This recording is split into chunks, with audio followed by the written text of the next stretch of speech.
प्रणव पट्टनायक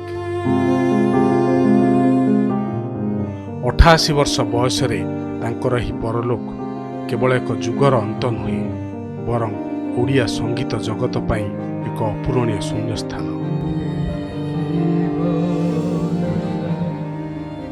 प्रणव पट्टनायक ओडिया संगीत आकाशर एमिति एक उज्जवल नक्षत्र जहांक स्वररे केतेबेले प्रेमर आकुलता तो केतेबेले भक्तिर गभीरता शुभुला। मु केउ सहरर सहरी किंबा स्मृतितर फेरे भली अनेक कालजयी गीत गाई प्रतिटी ओडियाक हृदय स्वतंत्र स्थान पाइथिबा एही महान कलाकारंकर 88 वर्ष बयस देहांत ओडिया संगीत जगत रे एक अपूरणीय शून्य स्थान सृष्टि करिछि।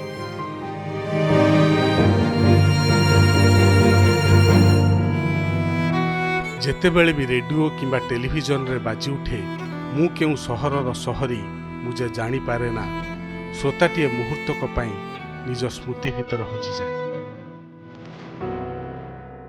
एही स्वर थिला ओडिशार गर्व विशिष्ट कंठशिल्पी प्रणव पट्टनायकंकर 88 वर्षर एही सफल जीवन आज शेष हो जाई थाई पारे किंतु तांकर प्रतिटी गीत आज भी रही जीवंत। 1938 मसीहा जानुआरी 20 तारिख रे जन्मित प्रणव पट्टनायक संगीत यात्रा आरंभ होइथिला 1958 मसीह माँ चलचित्र।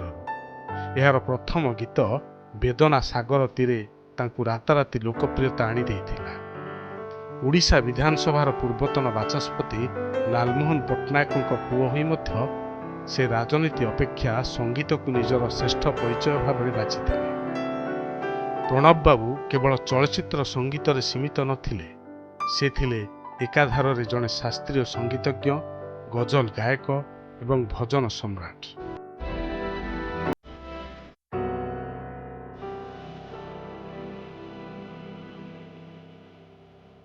तांको कंठरे भजन रे आत्मन निद्रा परिहरी किंबा केउ नाम धरी डाकिबी तुमको शुणिले भक्तटीए आपे आपे भावविभोल होई पड़े।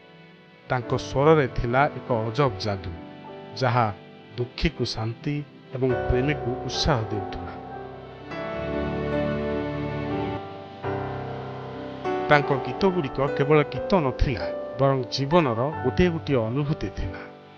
पुणी से श्रावण रे वर्षार प्रतिटी बुंदारे विरहर स्वर भरी देउथुला। एई जीवनटा एक नाटक जीवनर दर्शन को संगीत माध्यम रे सरल भाव में प्रकाश कर प्रियतमा रोमांटिक गीतर रोमांटिक संगीतर एक नियारा परिभाषा लिखि।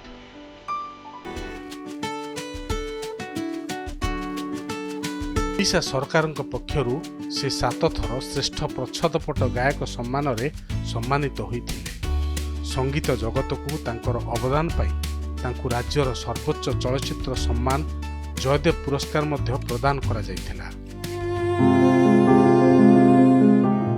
अक्षय महांती, सिकंदर आलाम एवं प्रणव पट्टनायक ये 3 जन को ओडिया संगीतर त्रिमूर्ति बोली कहा जाए। आज प्रणव बाबूंकर विदाय सहित एक स्वर्णिम जुगर अंत घटिछि।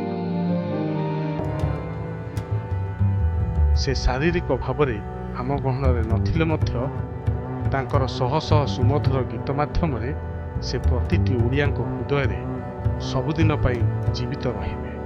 तांकर से हस हस मुह एवं शांत व्यक्तित्व सबुदिन बनी रहिबे। ओडिया संगीतर एही महान जादूकर आमर शेष प्रणाम। ब्यूरो रिपोर्ट, कनक न्यूज।